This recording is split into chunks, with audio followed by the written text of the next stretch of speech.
CPM വിട്ട് BJP അംഗത്വമെടുത്ത Devikulam മുൻ MLA S. രാജേന്ദ്രന് സ്വീകരണം നൽകി BJP. രാജീവ് ചന്ദ്രശേഖരന്റെ നേതൃത്വത്തിലാണ് മൂന്നാറിലെ വിപുലമായ പരിപാടി സംഘടിപ്പിച്ചത്.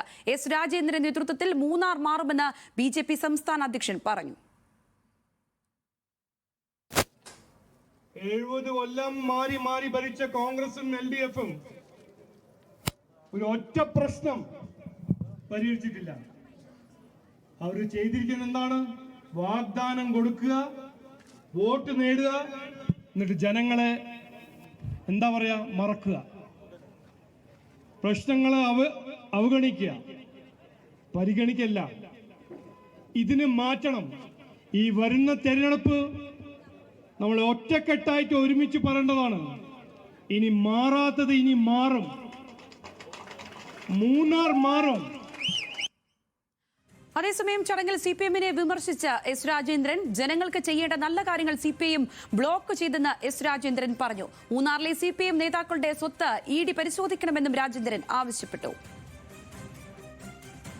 20 ஆண்டுகாலம் பதவியில் இருந்தபோது செய்ததை போன்று செய்ய முடியாத நிலை இருக்கின்றது என்பதை எண்ணுகின்ற போது கட்சியிலே செயலாளர்களிடம் வருகின்ற புகார்களை எடுத்துக் கூறுகின்ற போது இருக்கின்ற MLA-வோடு எடுத்துக் கூறுகின்ற போது ராஜேந்திரனுக்கு முக்கியத்துவம் கொடுக்க வேண்டிய அவசியம் இல்லை என்று இழிவான பேச்சுகளும் பொதுமக்களுக்கு செல்ல வேண்டிய வேலைகளை தடை செய்கின்ற நிலையும் கம்யூனிஸ்ட் மார்க்சிஸ்ட் கட்சி தீர்மானித்தது அல்ல. ஆனால் அக்கட்சியின் தலைமை பொறுப்பில் இருக்கின்றவர்கள் தொடர்ந்து வந்தார்களே, அவர்கள்தான் வஞ்சித்தார்கள். വിവരങ്ങളുമായി ഇടുക്കിയിൽ നിന്ന് ആൽവിൻ തോമസ് ചേരുകയാണ്. ആൽവിൻ, കാലങ്ങളായി ഇടത് സഹയാത്രികനായി ആ മണ്ഡലത്തെ പ്രതിനിധീകരിച്ചു കടന്നു വന്ന S. രാജേന്ദ്രനാണ് ഇത്തരം ആരോപണങ്ങൾ ഉന്നയിക്കുന്നത്.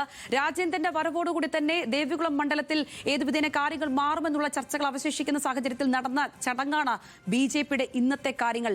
ഏത് രീതിയിലായിരുന്നു ആ ചടങ്ങുകൾ? അതുണ്ടാക്കുന്ന ഇമ്പാക്റ്റുകൾ ഏതുവിധ വരും? സംഗീത, ഇപ്പോൾ ഈ മൂന്നാറിൽ അത്തരമൊരു പരിപാടി ഇപ്പോഴും അരങ്ങേറുകയാണ്. മുൻ MLA ആയിരുന്ന S. രാജേന്ദ്രൻ CPM വിട്ട് BJP-യിലേക്ക് വന്നിരുന്നു.